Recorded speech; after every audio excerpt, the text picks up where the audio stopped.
quite a few tall players, whereas Terry Butcher probably, particularly with Brian Robson there, back there in our studio, and you can see, looks like a bit of blood, doesn't it, on the arm of Terry Butcher. There's where it happens.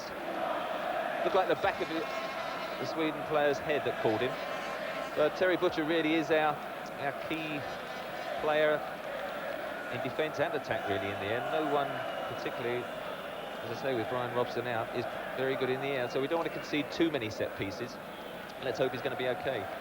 While you're talking there, the Swedish coach, Ollie Nordin, really breaking the FIFA rules. He's got the whole team over the other side of the pitch, giving them a little lecture by the bench there, Trevor. The referee's now spotted it and waved them back.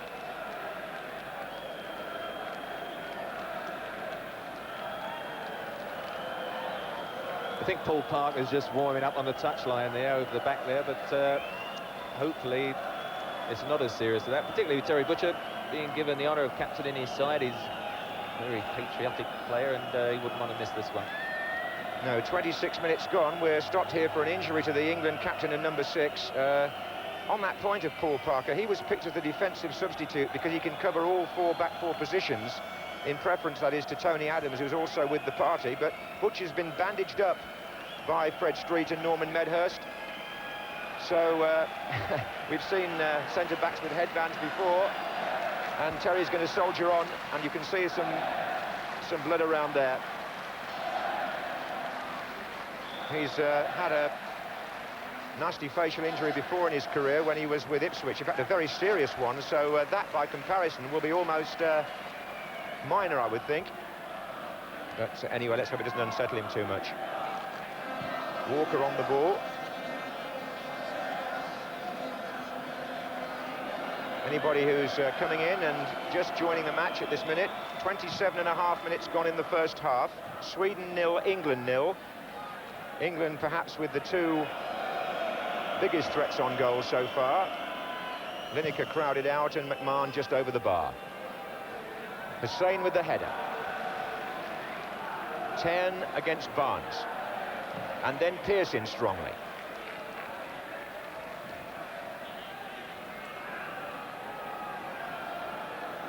The other England substitutes, for those of you who weren't with us at the start, apart from Paul Parker, are goalkeeper David Seaman, midfield men David Rocastle and Paul Gascoigne, and striker Alan Smith. Those were the 5 that Bobby Robson selected after training today.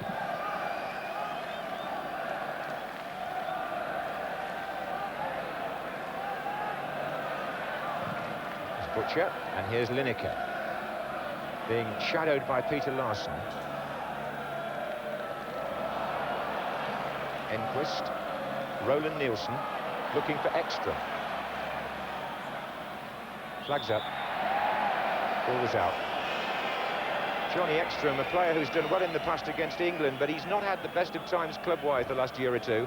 Didn't have a very good spell at Bayern Munich, and he's now moved on to Cannes in France.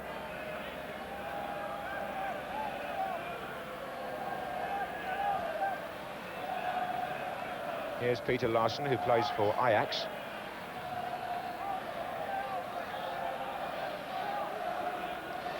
And John Barnes gets the free kick.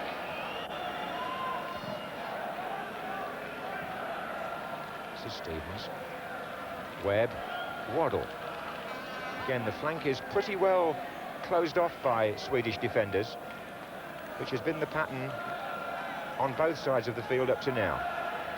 So Pearce looks for Beardsley, and that was sliced by Roland Nielsen. Barnes, Beardsley now up against the fullback.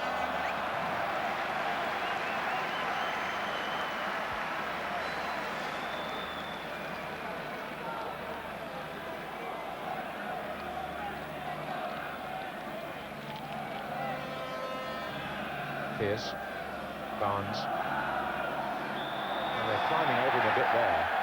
Let's say so far the referee's been pretty firm and very fair. England getting their share of free kicks. Chris Waddle's just trotting across the pitch to have a say in this one. And Terry Butcher, despite the blow on the head, has come forward with Neil Webb. Barnes and Lineker are further in. And Butcher almost got to it. Webb just behind it. Stevens. McMahon. Lineker. Is that going to be a corner? No. Saved by Larsson. Half an hour gone then, here in Stockholm. Sweden 0, England 0. But on the play we've seen, England certainly having their fair share. Waddle. And again. Now he's taken them on. He's got past the fullback, and there are 3 players well forward. Webb's in the middle here.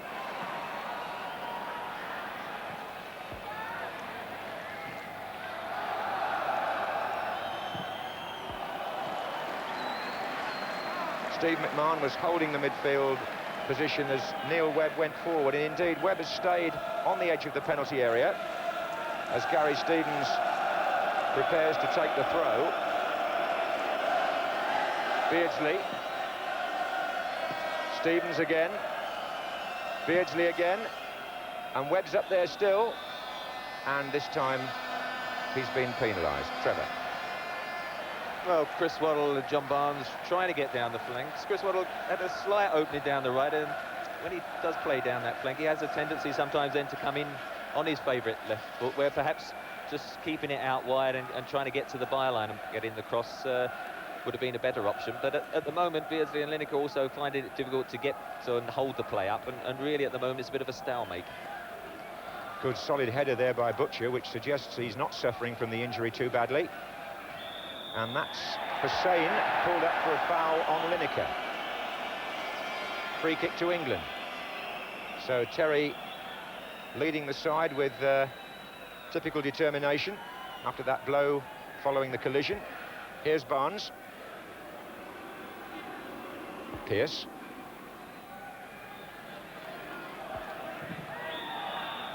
And a free kick to Sweden this time against Pearce.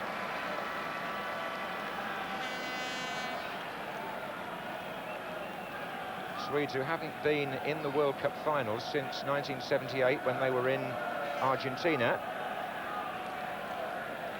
Would dearly love to get there again, and there is of course the possibility that both these countries can qualify. But more of the mathematics later. It's 0-0 here in Sweden with 33 minutes gone in the first half. Gary Stevens for England. Young for Sweden. Joachim Nielsen. Walker.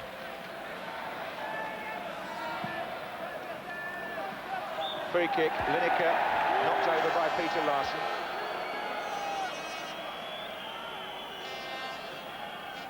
And again, Neil Webb takes the chance to move up. Standing on the far side, this is Waddle. Tries to get Beardsley in. And England continue to press with plenty of possession. Question of whether we can penetrate. Waddle, Butcher's move forward now. Walker, Beardsley, couldn't make anything of it.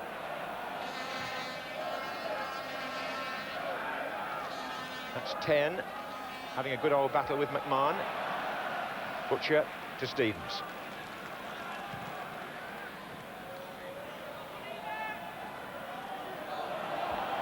That's Ingerson with Waddle. If anything, England have had more of the play so far. They were intending to take the game to Sweden, and it would appear to be the pattern. But so far, nothing to show for it, with nearly 35 minutes gone.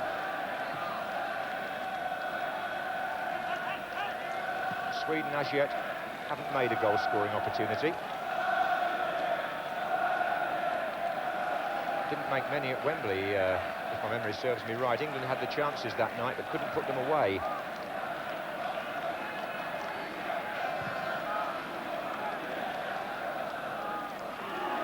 Here's Pearce. McMahon. Joachim Nielsen got a foot in. This is Ingerson. Gets away from McMahon, and he goes chasing the ball. Roland Nielsen. Butcher. Ingerson got taken there by McMahon when the ball had just gone. It's a free kick to Sweden.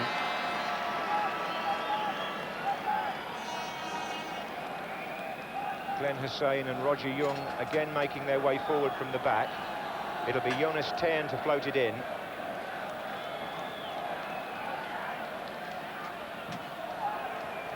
Young's up there. Here's Enquist. Tern. Roland Nielsen.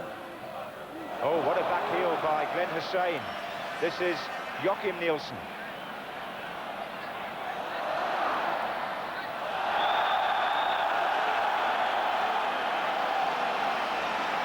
Well, Steve McMahon protesting his innocence, but the referee has given Sweden the free kick right on the edge of the area. This could be very dangerous. With 3 players to come in on it. Ekstrom, Young and Hussein all waiting.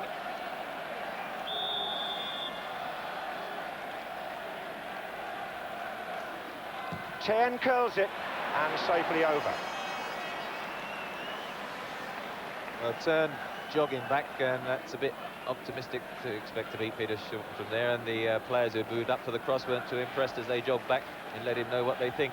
Sweden, though, really, I think are very aware deep down that if both sides draw here, probably both sides will get through as first and second in this particular group, and at the moment, considering they're the home side, they're playing pretty defensively themselves, not pushing men forward. Ingerson, who started off those first 10 minutes, joining the front 2, hasn't sort of done much recently, and it's pretty cancelling each other out in midfield. Des Walker doing some work there at the heart of the England defence. We've been playing for 37 minutes here in Stockholm. If you've joined the match late, it's 0-0, but England have had a generous share of the play. Just been pushed back this last couple of minutes, maybe. This is Gary Stevens. Beardsley coming short, followed by Larsson. Forward by Walker, header by Young.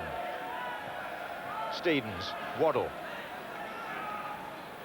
Oh, good play by Chris Waddle, tripped by Joachim Nielsen. Just when he threatened to do some damage inside. So Waddle waiting for Butcher to make his way up to the edge of the area. I don't think the referee's happy with the position of the ball at the moment.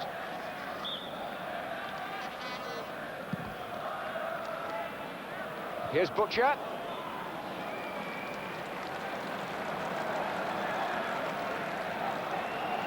Blood-spattered shirt as he jogs back. Couldn't quite get over the ball there. I was watching Ravelli in training yesterday, and one of the features of his play is like a lot of continental goalkeepers. He was just chatting to the referee. He knocks the ball out. He never actually holds on to it. And all shots that were raining in on the practice ground, they just kept rebounding off him. And if they can just follow these occasional sautés up, there could be a chance for Gary Lineker or Peter Beardsley. Yes, actually, those goals that they conceded against France reflected that the goalkeeper doesn't hold on to everything by any means. Glenn Hussein's running repairs there have held the game up here at the moment. It's 39 minutes on the watch. No score.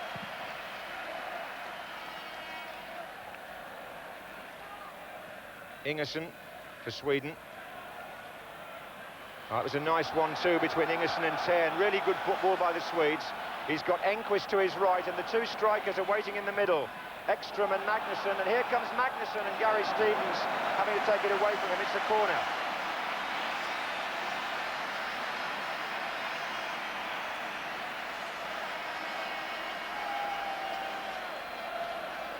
Well, now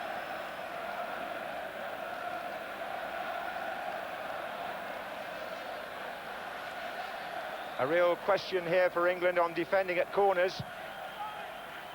Hussein came in, and that's the danger. He really is good at timing those runs, something that might help Liverpool this season, I would imagine. And he met that with a firm header on the 40-minute mark in an attempt to put his side in front.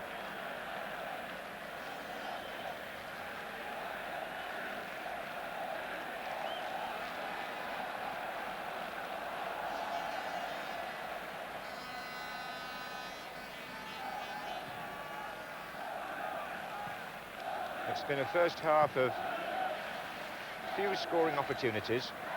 Neither defence prized open properly. perhaps the cleanest breakthrough was in the second minute when McMahon got Lineker in a gap between two of the Swedish defenders, but they managed to shut him off with a bit of cover from fullback.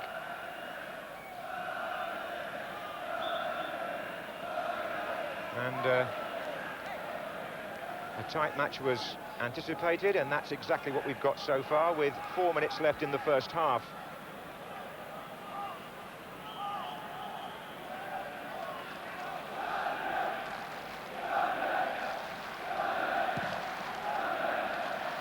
Magnussen's up there. Oof, the header went behind Johnny Ekstrom. Fortunately for England, it was a good flick on by the number 11.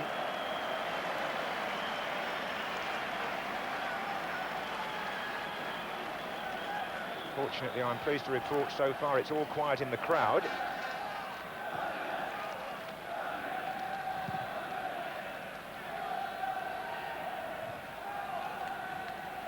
Peter Larsson. Well played. Now Waddle. Neil Webb's in a good position here. And he's seen John Barnes on the left. Barnes up against Joachim Nielsen at the moment with no cover. Lineker's there! Oh, great save by Ravelli. Beardsley plays it back again to Barnes. The flag's up now, and the referee is pointing for a corner. That's a fine reflex save by the goalkeeper from Gary Lineker's header. This was a really good effort and splendid goalkeeping by Ravelli. Corner though to England, the heat's still on. And Butcher's there, and here comes Ravelli again, and this time Gary Lineker is penalised. Well, we thought we were in front there, Trevor, for a second. It was a magnificent save, and first time really John Barnes has got the service out wide early and didn't actually have to go past his man. He clipped in an early cross. Gary Lineker ran on and hung very well in the air, headed it down, and Ravelli actually changed direction a bit. He was falling backwards and stuck out his right hand and managed to push it away rather than actually push it back out where Gary Lineker would have pounced on the rebound. It's certainly the nearest we've had to a goal. So Lineker deprived of what would have been his 30th goal for England, and when he gets that, he goes level with Nat Lofthouse and Tom Finney, two great names of the past, as the third leading scorer in England's history, behind Bobby Charlton and Jimmy Greaves. So that little landmark is still to come because of Thomas Ravelli's save. 10 for Sweden, looks for extra.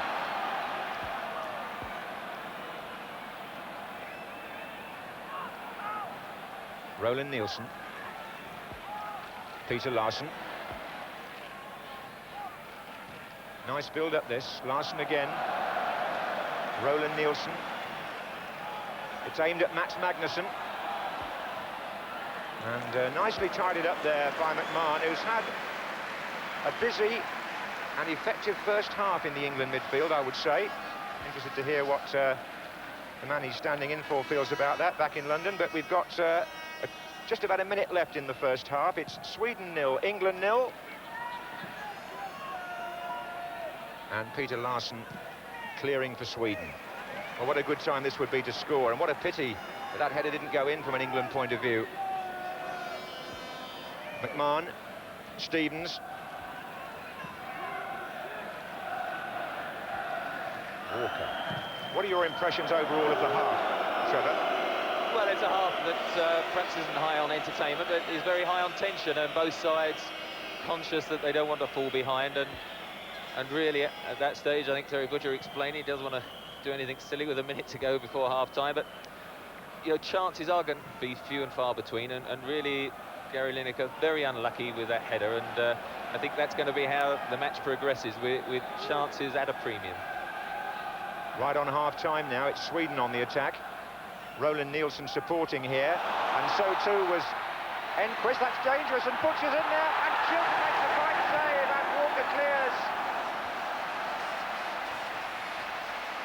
Really close, and Peter Shilton this time responds.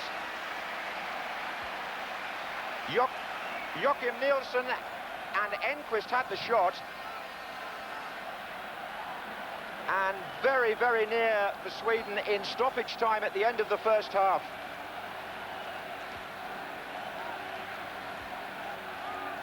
Magnussen. Danger's not over. Ingerson's in there. Ekstrom's in there. Joachim Nielsen.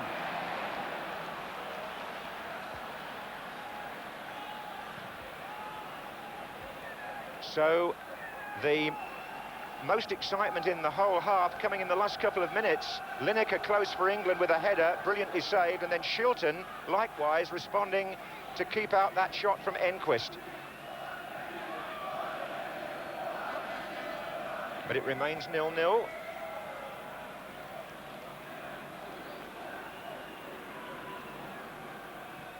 And that's Beardsley back to Webb. Oh, didn't find McMahon, and this is the time being added on now for the Terry Butcher injury, by the way, which has left him with a lot of blood around his forehead. This is Joachim Nielsen, and now it's Young, and Hussein's made his way forward. Magnussen comes in as well. Sweden buzzing a bit now. Enquist, 10.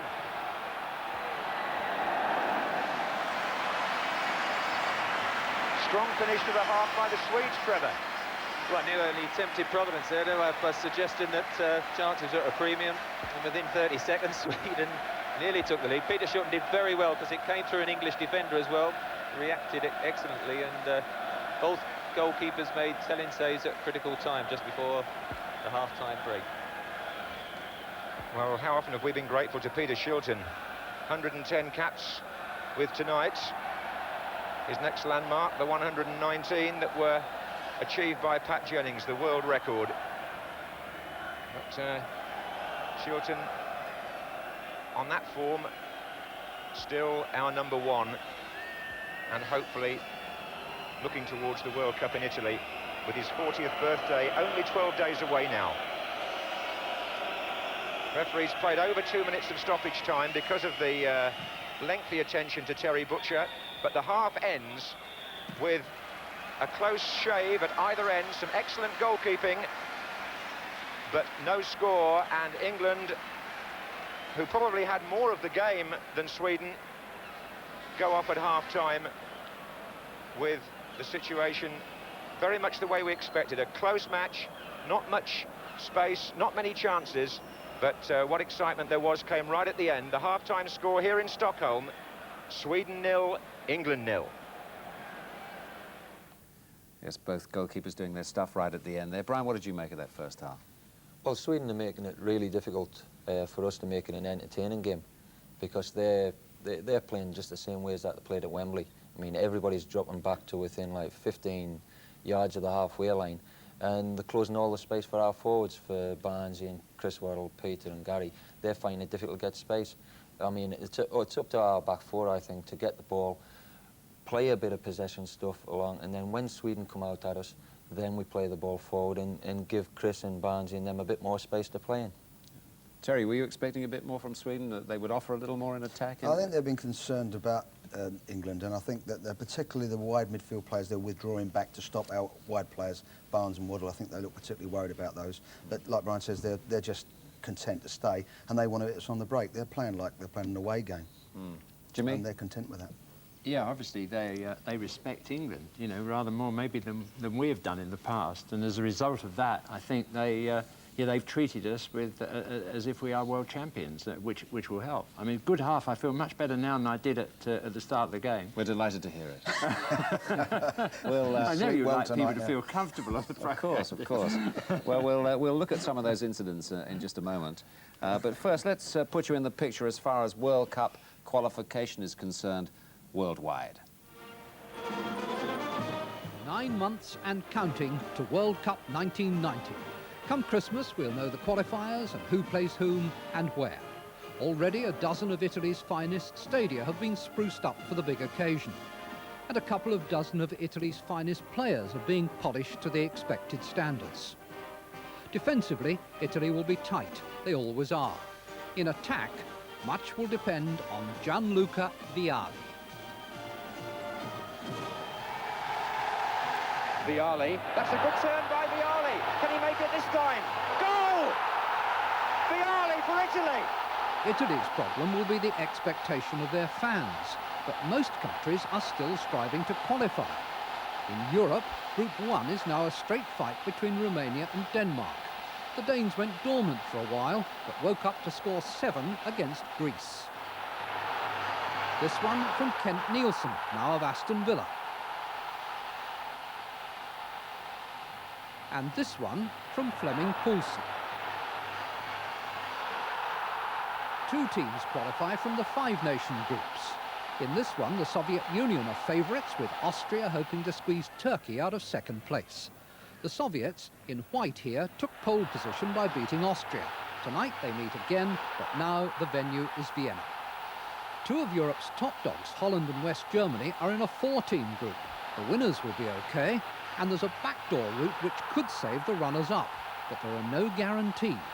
So Holland, champions of Europe, will need to sustain the kind of form that won this trophy. Van Basten's on the far side of the penalty area now to volley it. Oh, I say, what a goal! That's a beauty! But if Holland keep doing that, the Kaiser's empire will tremble. Franz Beckenbauer has inspired West Germany as player and manager. Could his role in Italy be merely as a spectator? In even greater danger is another illustrious European, Michel Platini, now manager of France. Last night, the French drew 1-1 with Norway. However Scotland fare in Yugoslavia tonight, they shouldn't now fall from the platform they've built. Boris Johnson surely will put it away. He has. In Group 6, Spain and Hungary still have to play each other twice, which can only be good news for the Republic of Ireland. Surprise packets in Europe. Jack Charlton's team blossomed in the spring. An own goal beat Spain. A month later came Malta. Sheedy takes the corner, and Moran's there! And Kevin Moran has added the second. And a week after that came Hungary. Staunton, and that's found its way through to Sheedy. Staunton again, well played by the fullback. Staunton's cross, McGrath, it's there! Tonight, Hungary are in Belfast, with Northern Ireland's third successive trip to the finals in jeopardy. In Group 7, two forthcoming games between Portugal and Czechoslovakia should decide the runners-up. Favourites to come top will be Belgium if they beat Portugal tonight in Brussels, where they've already defeated the Czechs. Next month's playoffs to produce two Asian qualifiers offer China as potential first-time finalists, plus the first ever meeting of the two Koreas. Remember the North Koreans of '66. Now Cook, he must score, he must score! And the South Koreans of '86. Has he worked a shooting chance? Oh, he has! Africa is down to the last four. Algeria will be pushing hard. Remember how they frightened the European establishment in 1982. Oh, it's a goal, Balumi! Balumi may well be back next year, but Hugo Sanchez won't. Mexico have been banned by FIFA for using ineligible players in another competition. So now Costa Rica should come through to represent Central and North America, and they could well be joined by a team they've already beaten and lost to in their group, the United States, here in white.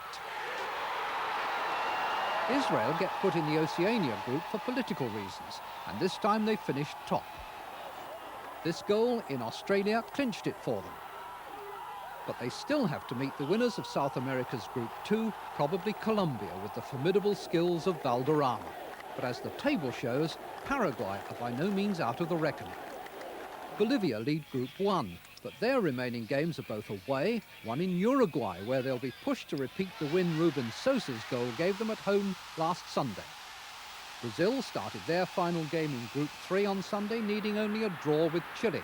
Careca put Brazil ahead.